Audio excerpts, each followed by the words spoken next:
Hi friends, అందరికీ నమస్కారం. పవన్ కళ్యాణ్ కి వ్యాధి, ఆసుపత్రిలో చేరిన పవన్ పరిస్థితి అయితే దారుణంగా ఉన్నట్లు తెలుస్తుంది. అసలు ఏం జరిగిందన్న పూర్తి విషయాలు తెలుసుకునే ముందు వీడియోని అయితే పూర్తిగా చూడండి. అప్పుడే మీకు పూర్తిగా అర్థమవుతుంది.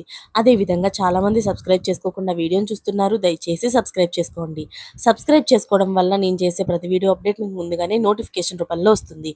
అదే విధంగా లైక్ చేయడం మర్చిపోతున్నారు. దయచేసి లైక్ చేయండి. లైక్ చేయడం వల్ల ఇటువంటి ఇంపార్టెంట్ ఇన్ఫర్మేషన్స్ చాలా మందికి రీచ్ చేసిన వాళ్ళు అవుతాం. అలాగే మీ కామెంట్ అయితే తెలియజేయండి.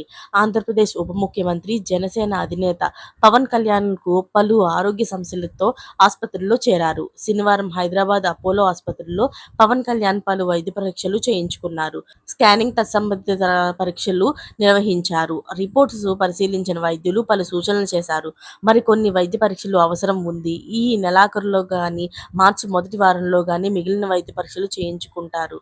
24వ తేదీ నుంచి మొదలయ్యే బడ్జెట్ సమావేశాలకు పవన్ కళ్యాణ్ హాజరవుతారు అని జనసేన పార్టీ తన అధికారిక సోషల్ మీడియా ఖాతాలో వెల్లడించింది. కాగా పవన్ కళ్యాణ్ గత కొద్ది కాలంగా సయాటికాతో బాధపడుతున్నారు. అందుకే ఆయన ఇటీవల సుబ్రహ్మణ్యేశ్వర స్వామి దర్శనిస్తే ఆరోగ్యం నయమవుతుందని భావించి కేరళ, తమిళనాడు సుబ్రహ్మణ్యేశ్వర స్వామి ఆలయాన్ని సందర్శించారు.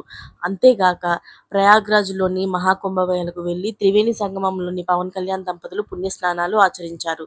కుమారుడు అకీరా కూడా వారితో ఉన్నాడు. అయితే ఈ సుదీర్ఘ ప్రయాణం అనంతరం పవన్ కళ్యాణ్ తాజాగా ఆసుపత్రిలో చేరడంతోనే జనసేన పార్టీ కార్యకర్తలు, ఆయన అభిమానులు కొంత ఆందోళన చెందుతున్నారు. పవన్ కళ్యాణ్కి ఎలాంటి అనారోగ్యం నుంచైనా సరే త్వరగా కోలుకోవాలని ఆయన అభిమానులు సోషల్ మీడియా వేదికగా స్పందిస్తున్నారు. పవన్ కళ్యాణ్ బాగుంటేనే తాము బాగుంటామని కొందరు అభిమానులు నెట్టింట్లోని పోస్టులు పెట్టడం గమనార్హం. మరిన్ని లేటెస్ట్ అప్డేట్స్ కోసం ఛానల్ ని సబ్స్క్రైబ్ చేసుకోండి. Thanks for watching friends.